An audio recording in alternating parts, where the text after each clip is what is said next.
नमस्कार, स्वागत है आप सब लोगों का एक बार फिर से मेरे चैनल स्टार्टिंग फ्रॉम स्क्रैच पे। आशा करता हूं आप सब लोग बहुत ही अच्छे होंगे। तो 70वां बीपीएससी का एग्जाम जिसका डेट ऑलरेडी हमारे बीच में आ चुका है, 30 सितंबर 2024 को ये एग्जाम होने वाला है। उसके लिए ये प्रैक्टिस सेट 5th है, 5वां प्रैक्टिस सेट है। इसके पहले हम लोग 4 प्रैक्टिस सेट ला चुके हैं और जैसा कि मैंने आपसे वादा किया है कि एग्जाम के पहले मैं लगभग 50 प्रैक्टिस सेट लेकर आऊंगा, जिसमें हम लोग 2000 से ज़्यादा मोस्ट इंपॉर्टेंट क्वेश्चंस कवर करेंगे। और आप लोग ये मान कर चलिए कि लगभग 50 से 60 क्वेश्चन आपको इन्हीं प्रैक्टिस सेट से देखने को एग्जाम में मिल जाएगा। तो आज का जो हमारा 5वां प्रैक्टिस सेट है उसका जो टॉपिक है वो होगा बिहार स्पेशल क्वेश्चंस। आप लोग इस वीडियो को पूरा देखिए और ध्यान से देखिए, और इसके पहले के जो 4 पार्ट है उसको भी ज़रूर देखिए। ये आपके एग्जाम के लिए बहुत ही बेनिफिशियल होने वाला है। तो चलिए समय ना वेस्ट करते हुए चलते हैं अपने वीडियो की ओर। तो आइए चलते हैं अपने पहले क्वेश्चन की ओर। When was Bihar established? Bihar की स्थापना कब की गई थी? आपके ऑप्शंस हैं 1911, 1912, 1913, 1914, नन ऑफ द एबव या तो फिर more than one of the above. मतलब ये ऑप्शन आप तभी सेलेक्ट करेंगे जब या तो दिए गए चारों ऑप्शंस में एक भी सही नहीं है या तो फिर एक से ज्यादा सही उत्तर है। तो ये पांचों आपके ऑप्शंस हैं पहले क्वेश्चन के लिए। तो आप लोग पूरे वीडियो को ध्यान से देखिए और जब भी क्वेश्चन आपके स्क्रीन पे आए आप लोग वीडियो को पॉज करके उस क्वेश्चन को जरूर अटेम्प्ट किया कीजिए और लास्ट में आप कमेंट कीजिएगा कि आप लोगों ने कितने प्रश्नों के सही उत्तर दिए हैं। टोटल 60 क्वेश्चन मैंने लिए हैं इस वीडियो में। मिनिमम आपके 55 क्वेश्चंस जरूर करेक्ट होने चाहिए और इस वीडियो को आप पूरा देखिए, ध्यान से देखिए। इसका पीडीएफ आप मेरे टेलीग्राम चैनल से ले सकते हैं और टेलीग्राम चैनल का लिंक जो है वो आपको इस वीडियो के डिस्क्रिप्शन बॉक्स में मिल जाएगा। तो देखते हैं पहले क्वेश्चन का जो सही आंसर है वो है ऑप्शन बी। 1912 में हुई थी बिहार की स्थापना। पहले का ऑप्शन बी करेक्ट हो जाएगा। तो 22 मार्च 1912 को बंगाल प्रेसिडेंसी से बिहार और उड़ीसा डिवीजन अलग हो गया और एक नया राज्य बना, बिहार एंड उड़ीसा प्रोविंस करके इसका नया नाम इसका पड़ा, बिहार एंड उड़ीसा प्रोविंस। उसके बाद फिर 1 अप्रैल 1936 को बिहार एंड उड़ीसा प्रोविंस से उड़ीसा अलग हो गया और एक नया राज्य बना, उड़ीसा। उसके बाद फिर 15 नवंबर सन 2000 को झारखंड अलग हो गया बिहार से। और उसके बाद अभी की अगर बात करें तो अभी के बिहार के चीफ मिनिस्टर हैं नीतीश कुमार जी और बिहार के गवर्नर हैं राजेंद्र विश्वनाथ आर्लेकर। तो अब यहाँ से समझ जाइए कि 22 मार्च को बिहार का गठन हुआ 1912 को, तो 22 मार्च को होता है बिहार दिवस। 1 अप्रैल को उड़ीसा का गठन हुआ तो 1 अप्रैल को मनाया जाता है उड़ीसा दिवस। 15 नवंबर को झारखंड का गठन हुआ तो 15 नवंबर को मनाया जाता है झारखंड दिवस। तो यहाँ पे क्वेश्चन में क्या पूछा गया था कि बिहार की स्थापना कब हुई थी? तो बिहार की स्थापना हुई थी 22 मार्च 1912 को और 22 मार्च को ही मनाया जाता है बिहार दिवस। आइए देखते हैं दूसरा क्वेश्चन। बिहार दिवस कब मनाया जाता है? जैसा कि हम लोग पहले बात कर चुके हैं, 22 मार्च को मनाया जाता है हर साल बिहार दिवस। दूसरे का ऑप्शन सी करेक्ट हो जाएगा। तीसरा देखते हैं, बिहार की राजकीय भाषा कौन सी है? ऑफिशियल लैंग्वेज कौन सा है बिहार का? तो ये 2 है, एक है हिंदी और एक है उर्दू। तो तीसरे का ऑप्शन सी करेक्ट हो जाएगा। आगे देखते हैं चौथा क्वेश्चन। बिहार का उच्च न्यायालय किस जिले में स्थित है? हाई कोर्ट बिहार का कहाँ स्थित है? तो बिहार का हाई कोर्ट है बिहार की राजधानी पटना में। चौथा का ऑप्शन डी करेक्ट हो जाएगा। यह सवाल इसलिए भी पूछा गया है क्योंकि ये जरूरी नहीं है कि राज्य का जो हाई कोर्ट है वो वहाँ की राजधानी में ही हो। आइए हम लोग आगे देख लेते हैं। जैसे कि बिहार का पटना में है, हम लोग देख चुके हैं। छत्तीसगढ़ की राजधानी कहाँ है? रायपुर। लेकिन छत्तीसगढ़ का जो हाई कोर्ट है उसका प्रिंसिपल सीट कहाँ पे है? यह है बिलासपुर में है। छत्तीसगढ़ हाई कोर्ट कहाँ पे है? बिलासपुर में है। सेम वैसे ही अगर बात करें गुजरात की राजधानी है गांधीनगर, लेकिन इसका हाई कोर्ट का प्रिंसिपल सीट कहाँ है? अहमदाबाद में है। उसी तरीके से अगर उड़ीसा की बात करें, राजधानी है भुवनेश्वर, लेकिन हाई कोर्ट का प्रिंसिपल सीट कहाँ है? कटक में है। यूपी की बात कर ले, हमारा पड़ोसी, वहाँ पे भी देखिए प्रिंसिपल सीट कहाँ है? इलाहाबाद में है, लेकिन राजधानी क्या है यूपी की? लखनऊ है। हालांकि इसका एक बेंच लखनऊ में है लेकिन जो इसका मेन सीट है वो इलाहाबाद में है। तो ये चीज़ें आप लोग ध्यान रखिएगा। आगे इसके पहले हम लोग जाएं बात कर लेते हैं। प्रैक्टिस सेट हम लोग ऑलरेडी कवर कर चुके हैं 1, 2, 3 और 4। तो आप लोग देख सकते हैं पहले जो 2 प्रैक्टिस सेट थे वो करंट अफेयर्स के ऊपर थे। तीसरा जो प्रैक्टिस सेट था हमारा वो बिहार सेंसस 2011 के ऊपर था। बेहद इंपॉर्टेंट वीडियो है, आप लोग नहीं देखे हैं तो ज़रूर देख लीजिए जाकर। आपको ये चारों वीडियो का जो लिंक है वो इस वीडियो के डिस्क्रिप्शन बॉक्स में आपको मिल जाएगा। जो चौथा प्रैक्टिस सेट था वो बिहार करंट अफेयर्स के ऊपर था। बेहद इंपॉर्टेंट क्वेश्चंस उसमें मैंने कवर किए थे। आज वाला आप लोग जानते हैं बिहार स्पेशल क्वेश्चंस के ऊपर है। तो अगर आप लोग ये चारों प्रैक्टिस सेट नहीं देखे हैं उसको ज़रूर जाकर देखिए, बेहद इंपॉर्टेंट क्वेश्चंस मैंने उसमें कवर किए हैं। 5वां क्वेश्चन देखते हैं, बिहार का राजकीय वृक्ष क्या है? स्टेट ट्री क्या है बिहार का? तो ये है पीपल का पेड़, ये बिहार का राजकीय वृक्ष है। 5वां का ऑप्शन डी करेक्ट हो जाएगा। 6ठा देखते हैं, बिहार के प्रथम मुख्यमंत्री कौन थे? फर्स्ट चीफ मिनिस्टर बिहार के कौन थे? तो ये थे श्री कृष्ण सिंह। 6ठे का ऑप्शन ए करेक्ट हो जाएगा। तो इनको श्री कृष्ण सिंह जी को श्री बाबू भी कहा जाता था। अब ये बिहार के चीफ मिनिस्टर थे 1946 से लेकर 1961 तक। अगर बिहार के गवर्नर की बात करें तो पहले गवर्नर थे आज़ादी के भी पहले सर जेम्स डेविड सिफ्टन, ये पहले गवर्नर थे आज़ादी के भी पहले की अगर बात करें तो। लेकिन अगर पूछा जाए आज़ादी के बाद पहले गवर्नर कौन बने तो ये बने जयराम दास दौलत राम। अभी के जो सीएम हैं हम लोग पहले ही बात कर चुके हैं, नीतीश कुमार जी हैं, और अभी के गवर्नर हैं राजेंद्र विश्वनाथ आर्लेकर। आगे देखते हैं सातवां क्वेश्चन, बिहार में लोकसभा की 40 सीटें हैं, लेकिन यहाँ पे क्वेश्चन में पूछा जा रहा है कि बिहार में राज्यसभा की कितनी सीटें हैं? तो बिहार में राज्यसभा की 16 सीटें हैं। 7वां का ऑप्शन डी करेक्ट हो जाएगा। हम लोग अब अपने पड़ोसियों की बात कर लेते हैं। तो अगर झारखंड की बात करें तो झारखंड में राज्यसभा की 6 सीटें हैं, लेकिन वही अगर लोकसभा की बात करें तो झारखंड में 14 सीटें हैं। अगर और पड़ोसियों के देखें जैसे कि उड़ीसा में राज्यसभा की 10 सीटें हैं, लेकिन लोकसभा की 21 सीटें हैं। अगर वेस्ट बंगाल की बात करें तो वहाँ पे राज्यसभा की 16 सीटें हैं, लेकिन राज्यसभा की 16 सीटें हैं, लेकिन लोकसभा की वहाँ पे 42 सीटें हैं। अगर हम लोग यूपी की बात करें तो यूपी में राज्यसभा की 31 सीटें हैं, जो कि सबसे ज़्यादा है, और यहाँ पे लोकसभा की भी 80 सीटें हैं, जो कि भारत में सबसे ज़्यादा है। तो इस तरीके से आप ये सारे आंकड़े ध्यान रखिएगा। अगर राज्यसभा में सबसे ज़्यादा सीटों की बात करें तो वो तो यूपी है, 31 सीटें हैं यहाँ पे राज्यसभा की। दूसरे नंबर पे आता है महाराष्ट्र, जहाँ पे 19 सीटें हैं राज्यसभा की। तीसरे नंबर पे आता है तमिलनाडु, यहाँ पे 18 सीटें हैं राज्यसभा की। चौथे पे है वेस्ट बंगाल, यहाँ पे 16 है, और बिहार में भी राज्यसभा की 16 ही सीटें हैं। तो ये सारी जानकारियां आप लोग ध्यान रखिएगा, राज्यसभा की सीटों के बारे में पूछा जाता है। 8वां क्वेश्चन देखते हैं, निम्नलिखित में से राज्यों के किस युग्म को लोकसभा में समान सीटें प्राप्त है? यहाँ पे हर ऑप्शन में आपको 2-2 राज्य का नाम दिखेगा। तो आपको क्वेश्चन में ये पूछा जा रहा है कि किन 2 राज्यों का जो ऑप्शन में है वहाँ पे लोकसभा का समान सीट है। तो हम लोग सबसे पहले देखते हैं पंजाब। तो पंजाब में कितनी सीटें हैं लोकसभा की? यहाँ पे 13 सीटें हैं। और असम में कितनी है? यहाँ पे 14 हैं। तो एक समान नहीं हुआ, तो ये ऑप्शन यहाँ पे गलत हो जाएगा। गुजरात में लोकसभा की 26 सीटें हैं, राजस्थान में 25 हैं, ये भी एक समान नहीं है, ये भी ऑप्शन गलत हो जाएगा। मध्य प्रदेश में कितनी सीटें हैं? 29 है, और तमिलनाडु में 39 है, ये भी एक समान नहीं है, ये भी गलत हो जाएगा। आंध्र प्रदेश में 25 सीटें हैं, और राजस्थान में भी लोकसभा की 25 सीटें हैं। तो यहाँ पे ऑप्शन डी करेक्ट हो जाएगा, 8वां का डी। तो यहाँ पे देख सकते हैं आप, यहाँ पे लिख दिया हूँ मैं सारा कि लोकसभा और राज्यसभा की जो सीटें हैं सबसे ज़्यादा कहाँ पे क्रमशः मैंने सजाया है।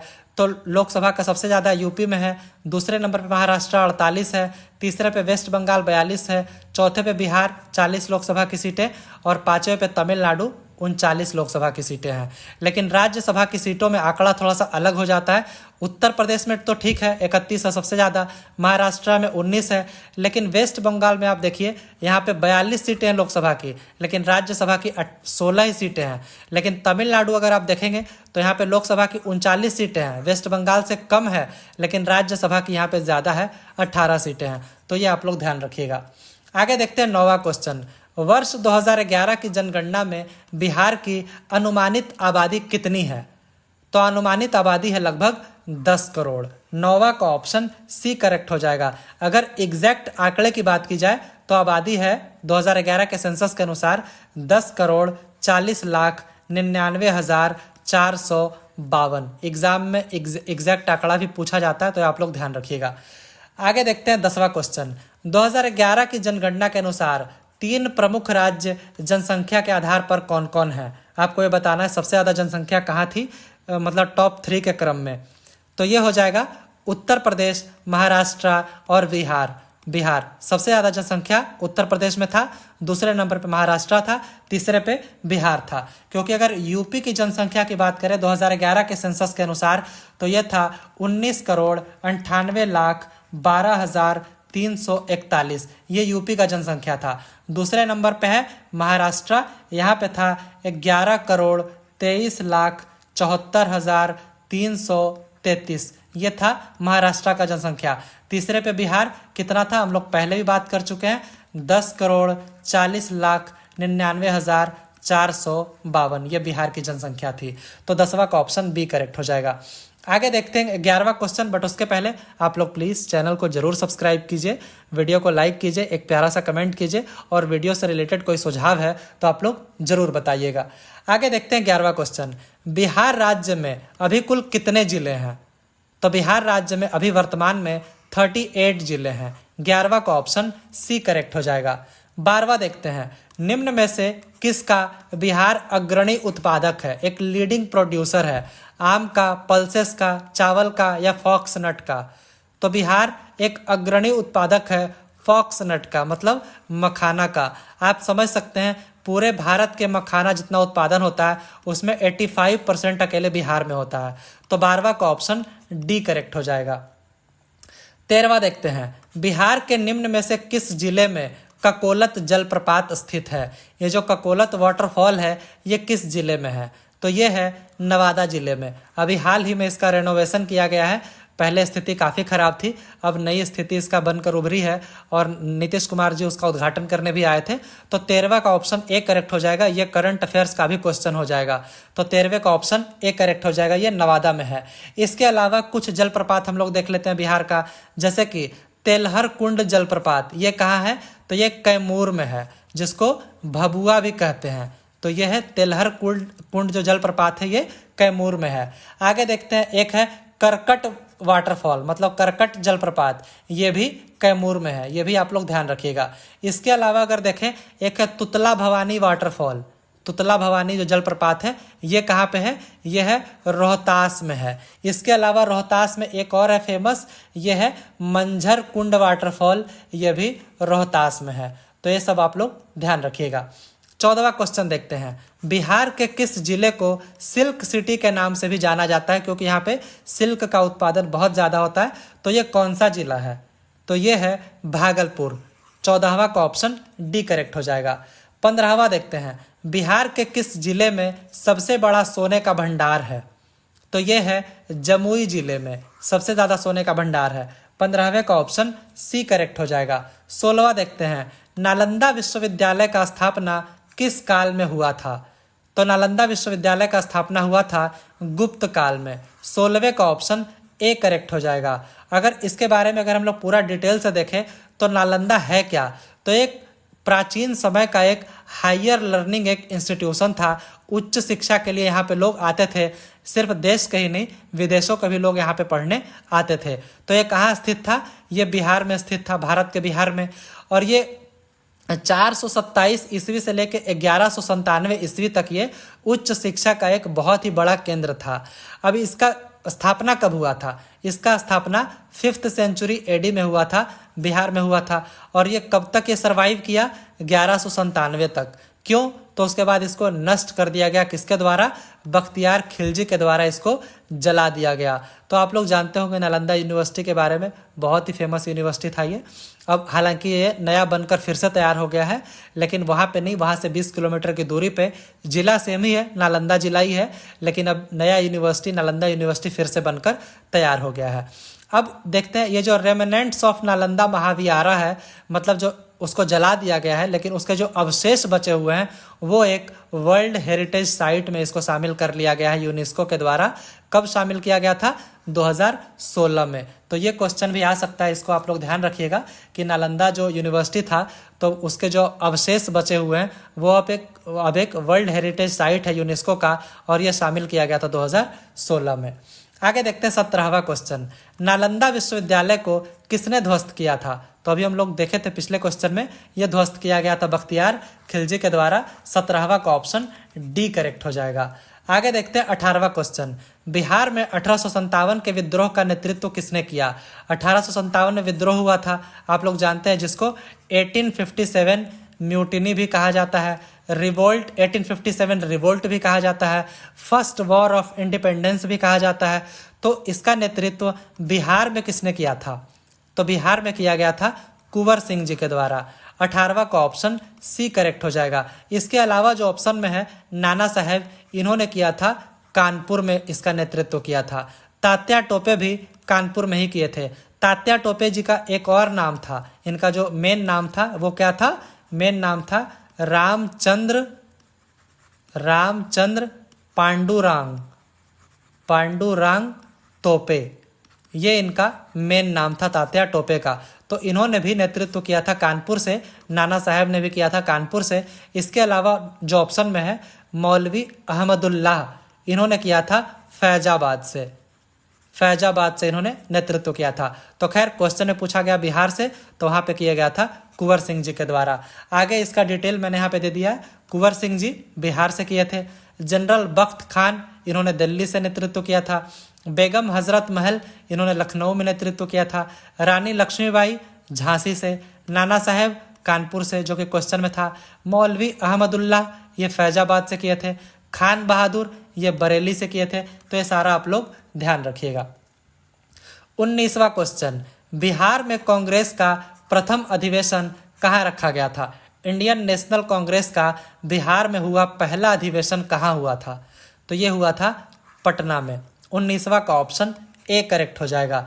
तो पहला जो आईएनसी सेशन का जो बिहार में हुआ था, आईएनसी सेशन, ये हुआ था 1912 में। आईएनसी मतलब इंडियन नेशनल कांग्रेस 1912 में हुआ था। कहाँ पे हुआ था? बांकेपुर, पटना में हुआ था। और उस समय प्रेसिडेंट कौन थे, अध्यक्ष कौन थे कांग्रेस के? तो ये थे रघुनाथ नरसिंह मुधोलकर, उस समय ये अध्यक्ष थे। इंपॉर्टेंट क्वेश्चन है, ये ध्यान रखिएगा। अब बिहार में दूसरा सेशन कब हुआ था? तो ये हुआ था 1922 में। कहाँ हुआ था? बिहार के गया में हुआ था। और इस समय अध्यक्ष कौन थे? ये थे चित्तरंजन दास। अब अगर बात करें इंडियन नेशनल कांग्रेस की स्थापना कब हुई थी, तो ये हुई थी 1885 में, बॉम्बे में। उस समय बॉम्बे कहा जाता था। और जो पहला सेशन था उस समय प्रेसिडेंट कौन थे? WC बनर्जी, मतलब WC का फुल फॉर्म वोमेश चंद्र बनर्जी थे, पहले सेशन का प्रेसिडेंट थे। अब जब इसका गठन हुआ था इंडियन नेशनल कांग्रेस का, उस समय वाइस रॉय कौन थे? तो ये थे लॉर्ड डफरिन। यह भी पूछा जाता है कई बार एग्जाम में। अब अगर बात करें कि आज तक सबसे लंबे समय तक इंडियन नेशनल कांग्रेस के प्रेसिडेंट कौन रहे हैं, तो आज तक रहे हैं सबसे लंबे सोनिया गांधी जी। ये लगभग कांग्रेस के 22 सालों तक प्रेसिडेंट रह चुके हैं।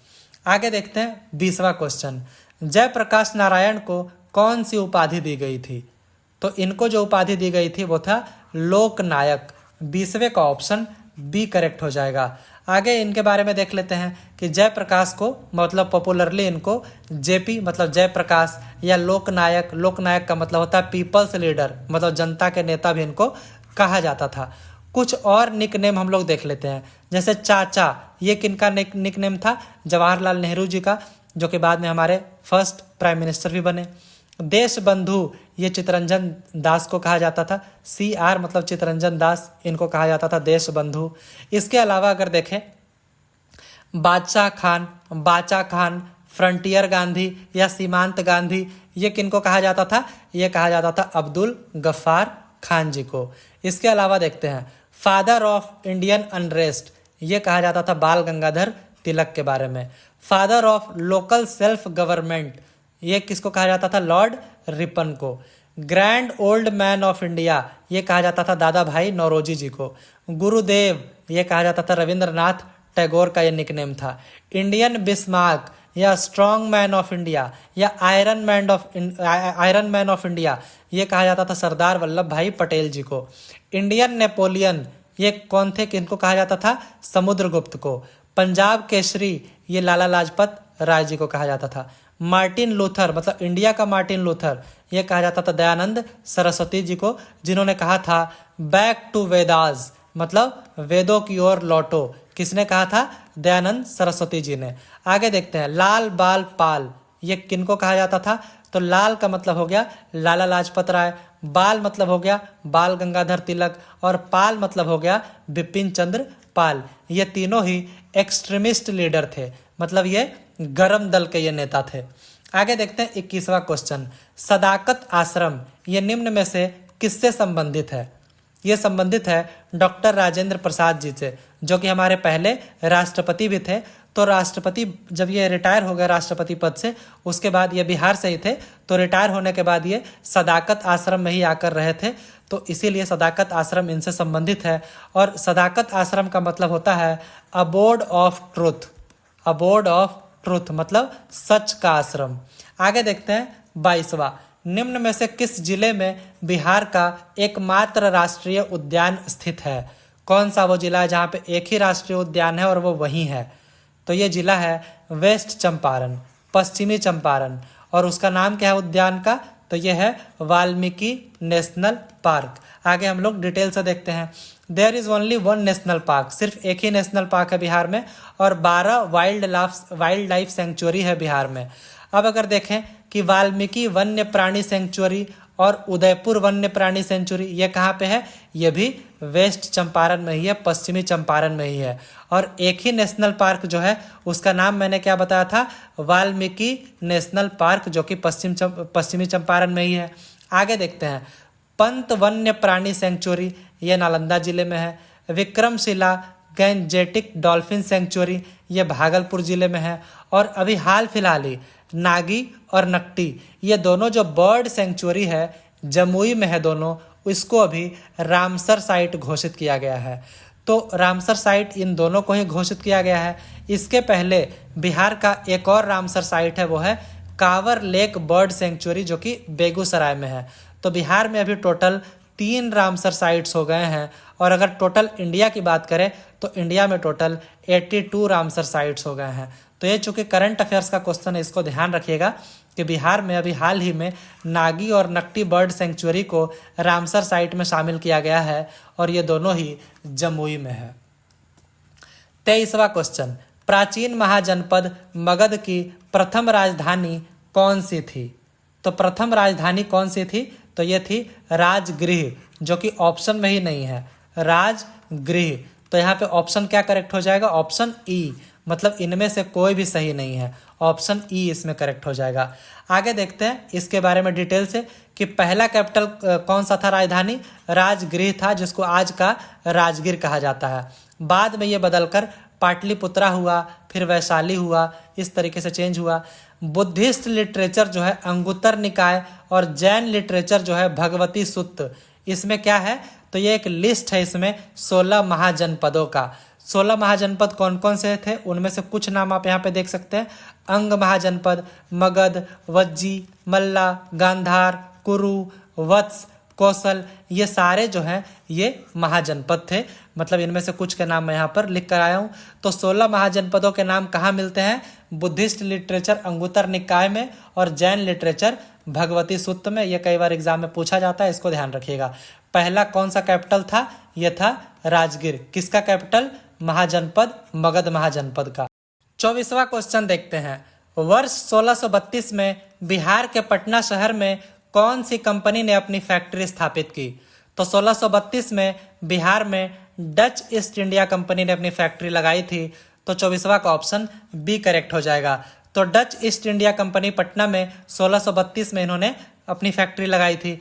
अगर बात करें ब्रिटिश ईस्ट इंडिया कंपनी की, तो इन्होंने अपनी पहली फैक्ट्री इंडिया में 1611 ईस्वी में आंध्र प्रदेश के मसूलीपट्टनम में इन्होंने लगाया था। आंध्र प्रदेश कोस्ट था बे ऑफ बंगाल का, वहाँ पे मसूलीपट्टनम में इन्होंने अपनी पहली फैक्ट्री लगाई थी।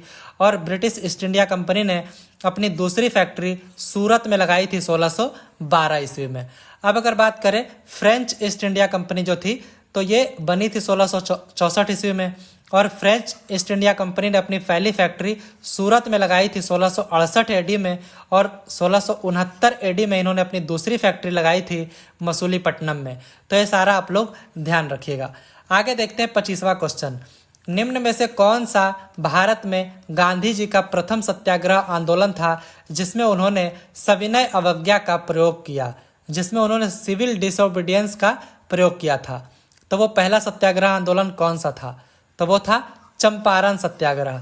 25वां का ऑप्शन ए करेक्ट हो जाएगा। तो चंपारण सत्याग्रह को कहा जाता है इंडिया का पहला सिविल डिसोबीडियंस मूवमेंट, पहला सविनय अवज्ञा आंदोलन, जिसको लॉन्च किया गया था महात्मा गांधी जी के द्वारा।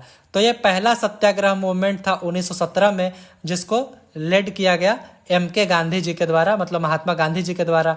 ये एक फार्मर अपराइजिंग था बिहार में। कब हुआ था ये? ब्रिटिश शासन के दौरान। अब इस सत्याग्रह में क्या हुआ था? इस सत्याग्रह के पहले जो बिहार के किसान थे वो तीन कठिया सिस्टम को फॉलो करते थे। तीन कठिया सिस्टम क्या होता है ये हम लोग अगले क्वेश्चन में बात करेंगे, लेकिन वो तीन कठिया सिस्टम को फॉलो करते थे। अब एक राजकुमार शुक्ला नाम के व्यक्ति थे, इन्होंने गांधी जी से आग्रह किया कि वो चंपारण में आए और इस समस्या से लोगों को निजात दिलवाए। आगे देखते हैं 26वां क्वेश्चन। बिहार के तीन कठिया पद्धति में नील की खेती के लिए भूमि का कितना भाग अमानत के तौर पर रखा जाता था? तो यह था भूमि का तीसरा भाग, मतलब 3/20। तो 26वां का ऑप्शन सी करेक्ट हो जाएगा। तो तीन कठिया सिस्टम ये फार्मर्स जो थे, किसान जो थे, उनको डिक्टेट करता था, मतलब ये आदेश देता था क्या कि वो अपने एग्रीकल्चरल लैंड का मतलब तीसरा हिस्सा जो है उसको डेडिकेट करना है इंडिगो के कल्टीवेशन को, मतलब नील की खेती के लिए। मतलब अगर आपके पास 1 बीघा खेत है तो उसमें से आपको 3 कट्ठा रिजर्व रखना होगा नील की खेती के लिए। मतलब इस तरीके से जबरदस्ती करवाया जाता था। आगे देखते 27वां क्वेश्चन। चंपारण में इंडिगो के किसानों की दशा की ओर गांधी जी का ध्यान किसने आकर्षित किया? तो हम लोग पहले बात कर चुके हैं, राजकुमार शुक्ला ने किया था ध्यान आकर्षित। 27वां का ऑप्शन डी करेक्ट हो जाएगा। तो गांधी जी ये राजकुमार शुक्ला जी से मिले थे। तो राजकुमार शुक्ला जी बेसिकली एक रिप्रेजेंटेटिव थे फार्मर्स की ओर से, मतलब चंपारण के किसानों की ओर से। और ये कहाँ पे मिले थे? तो ये लखनऊ में मिले थे। वहाँ पे कांग्रेस का सेशन चल रहा था, 31वां सेशन 1916 में। उसी के दौरान ये जो राजकुमार शुक्ला थे ये गांधी जी से मिले थे और इन्होंने किसानों की दशा के बारे में बात की थी। अब एग्जाम में कई बार पूछा जाता है कि राजकुमार शुक्ला जो थे वो किस गांव से थे बिहार के? तो ये पश्चिम चंपारण जो जिला है बिहार का, वहाँ पे एक गांव है मुरली भरवा गांव, वहीं से ये बिलोंग करते थे राजकुमार शुक्ला। 28वां क्वेश्चन। प्रसिद्ध नाटक नील दर्पण, जिसमें इंडिगो की खेती करने वाले किसानों के दमन का चित्रण किया गया है, ये इसकी रचना किसने की? नील दर्पण, इस नाटक की रचना किसने की? तो ये किया गया था दीनबंधु मित्र के द्वारा। 28वां का ऑप्शन डी करेक्ट हो जाएगा। तो नील दर्पण जो प्ले है ये बेसिकली इंडिगो फार्मर्स जो थे, नील की खेती करने वाले किसान, उनके दमन के बारे में ये जो प्ले था उसी के बारे में था। अब इंडिगो रिवोल्ट, ये एक रिवोल्ट भी हुआ था 1858 में, बंगाल में हुआ था। इंडिगो फार्मर्स का ये रिवोल्ट था जिसके बारे में हम लोग बात कर रहे हैं। इसमें बेसिकली इंडिगो प्लांटर्स जो ज़बरदस्ती नील की खेती करवाते थे किसानों से, इनके खिलाफ इन्होंने युद्ध छेड़ दिया था, रिवोल्ट कर दिया था। अब नील दर्पण प्ले जो है उसको लिखा गया था दीनबंधु मित्र के द्वारा 1860 में। आगे देखते हैं 29वां क्वेश्चन। स्वामी सहजानंद ये निम्न में से किससे संबंधित थे? तो ये संबंधित थे पेजेंट मूवमेंट से। बिहार में जो किसानों का मूवमेंट होता था उससे संबंधित थे स्वामी सहजानंद सरस्वती। और ये इनके लीडरशिप में इन्होंने स्टार्ट किया था किसान सभा मूवमेंट को बिहार में। इन्होंने बिहार प्रोविंशियल किसान सभा का भी गठन किया था 1929 में, जो कि अक्सर ये एग्जाम में पूछा जाता है कि बिहार प्रोविंशियल किसान सभा का गठन किसने किया था। इन्होंने कुछ इंपॉर्टेंट बुक्स भी लिखा था, हम लोग देख लेते हैं। ब्राह्मण समाज की स्थिति, झूठा भय मिथ्या अभिमान, ब्राह्मण कौन, भूमिहार ब्राह्मण परिचय, ये सारे बुक्स स्वामी सहजानंद जी के द्वारा ही लिखे गए। 30वां क्वेश्चन देखते हैं। इनमें से किस शासक ने तृतीय बौद्ध संगति पाटलिपुत्र में आयोजित की। टोटल 4 बौद्ध संगति जो है वो आयोजित की गई थी। तो तीसरा जो है वो किस शासक ने आयोजित करवाया था पाटलिपुत्र में? तो वो थे, कौन थे? अशोक थे। तीसरा का ऑप्शन ए करेक्ट हो जाएगा, अशोक थे वो। तो अब हम लोग डिटेल से देख लेते हैं। पहला बुद्धिस्ट काउंसिल जो है वो 483 ईसा पूर्व में आयोजित किया गया था राजगृह में, और उस समय जो वंश शासन में था वो था हर्यंक वंश, राजा थे अजातशत्रु। दूसरा बुद्धिस्ट काउंसिल हुआ था 383 ईसा पूर्व में, और ये वैशाली में हुआ था। शिशुनाग वंश उस समय शासन कर रहा था और राजा थे कालाशोक। तीसरा बुद्धिस्ट काउंसिल 250 ईसा पूर्व में आयोजित किया गया था पाटलिपुत्र में, जिसके बारे में क्वेश्चन में पूछा गया है। उस समय राजा थे अशोक थे और वंश था मौर्य वंश। चौथा बुद्धिस्ट काउंसिल 98 एडी में किया गया था। ये सब बीसी में था, ये एडी में हो गया। ये कश्मीर में आयोजित किया गया था। उस समय राजा थे कनिष्क और वंश था कुषाण वंश। तो ये सारा आप लोग लिस्ट बना के याद रखिएगा, पीडीएफ में इसको सेव करके रखिएगा। आगे देखते हैं 31वां क्वेश्चन। पटना शहर का पुराना नाम क्या है? तो पुराना नाम है पाटलिपुत्र। 31वां का ऑप्शन बी करेक्ट हो जाएगा। और भी इसके नाम है, जैसे कि कुसुमपुरा, कुसुमपुर, ये भी पटना का ही नाम है। इसके अलावा पाटलीग्राम, ये भी पटना का ही पुराना नाम है, पाटलिपुत्रा भी। तो ऑप्शन यहाँ पे 31 का बी हो जाएगा। 32वां क्वेश्चन देखते हैं। किस शासक के द्वारा पाटलिपुत्र को पहली बार राजधानी के रूप में चुना गया? तो वो शासक थे उदयन। 32वां का ऑप्शन सी करेक्ट हो जाएगा। 33वां देखते हैं। कुल कितने महाजनपद थे? हम लोग ऑलरेडी बात कर चुके हैं, कुल 16 महाजनपद थे। 33वां का ऑप्शन सी करेक्ट हो जाएगा। 34वां देखते हैं। जब सिकंदर ने भारत पर आक्रमण किया उस समय मगध का शासक कौन था? तो उस समय मगध के शासक थे नंद वंश का उस समय शासन चल रहा था। 34वां का ऑप्शन सी करेक्ट हो जाएगा।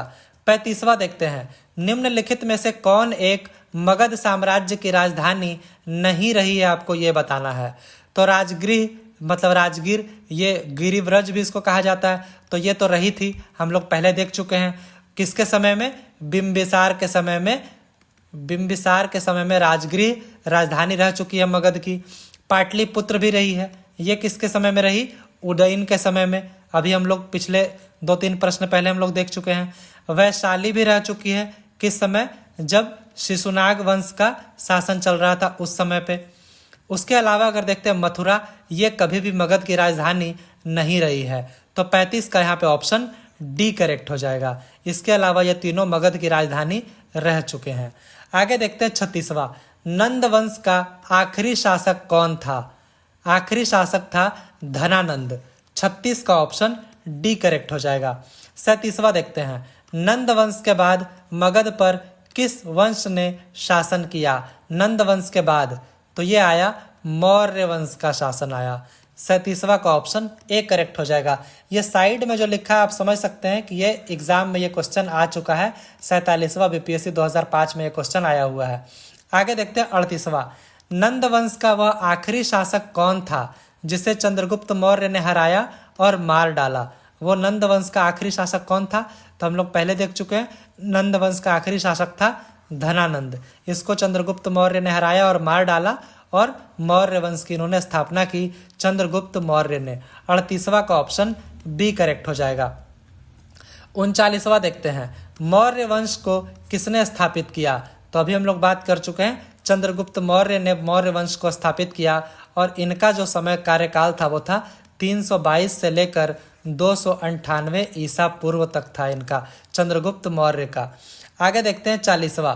प्राचीन भारत का वह प्रसिद्ध शासक जिसने अपने जीवन के अंतिम दिनों में जैन धर्म को अपनाया था, वो कौन था? एक प्रसिद्ध शासक जिन्होंने जीवन के अपने अंतिम दिनों में जैन धर्म को अपना लिया था, तो वो थे चंद्रगुप्त मौर्य। 40वां का ऑप्शन ए करेक्ट हो जाएगा। 41वां। चंद्रगुप्त मौर्य ने किसके प्रभाव में आकर जैन धर्म को अपनाया?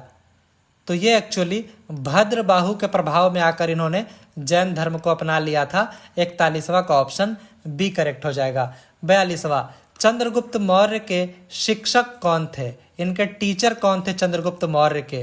तो ये थे चाणक्य इनके टीचर थे। 42वां का ऑप्शन सी करेक्ट हो जाएगा।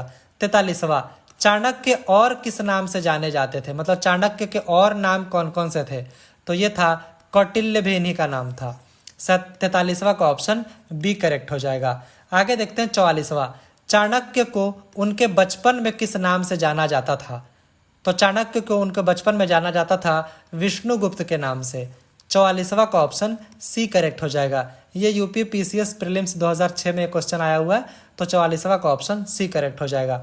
45वां देखते हैं, अर्थशास्त्र किसने लिखा, तो अर्थशास्त्र लिखा गया था कौटिल्य के द्वारा, जिनको हम लोग देख चुके हैं कि कौटिल्य के और नाम कौन कौन से थे, विष्णुगुप्त थे और इसके अलावा और क्या था, चाणक्य, सब इन्हीं का नाम था।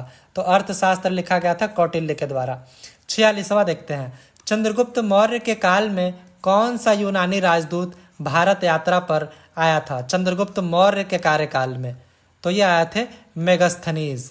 46वां का ऑप्शन बी करेक्ट हो जाएगा। 47वां देखते हैं, मेगस्थनीज के पुस्तक का क्या नाम है, इन्होंने एक किताब लिखा था, उसका क्या नाम है। यह क्वेश्चन 47वां बीपीएससी में आया हुआ है और एमपीपीएससी 2015 में आया हुआ है। तो मेगस्थनीज के पुस्तक का नाम क्या था, तो यह था इंडिका। 47वां का ऑप्शन डी करेक्ट हो जाएगा। 48वां, इंडिका किस भाषा में लिखी गई थी, तो ये लिखी गई थी ग्रीक भाषा में। 48वां का ऑप्शन सी करेक्ट हो जाएगा, क्योंकि यूनान से आया था तो वहाँ पे ग्रीक भाषा आप समझ सकते हैं। 49वां, मेगस्थनीज निम्न में से किस राजा का राजदूत था, तो ये था सेल्यूकस निकेटर का राजदूत था। 49वां का ऑप्शन ए करेक्ट हो जाएगा।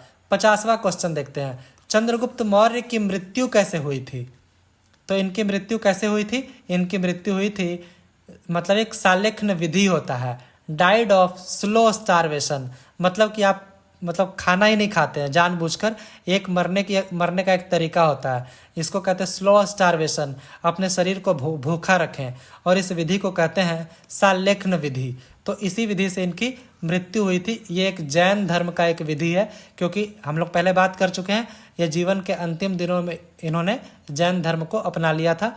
50वां का ऑप्शन डी करेक्ट हो जाएगा। इनकी मृत्यु सालेखन विधि से हुई थी, मतलब डाइड ऑफ स्लो स्टारवेशन, मतलब धीमी भूखमरी से। 51वां क्वेश्चन देखते हैं, अशोक ने कलिंग पर आक्रमण कब किया था, तो अशोक ने कलिंग पर आक्रमण किया था 261 ईसा पूर्व में। 51 का ऑप्शन डी करेक्ट हो जाएगा। 52 देखते हैं, कलिंग विजय के बाद सम्राट अशोक ने किस धर्म को अपनाया था, तो इन्होंने अपनाया था बौद्ध धर्म को।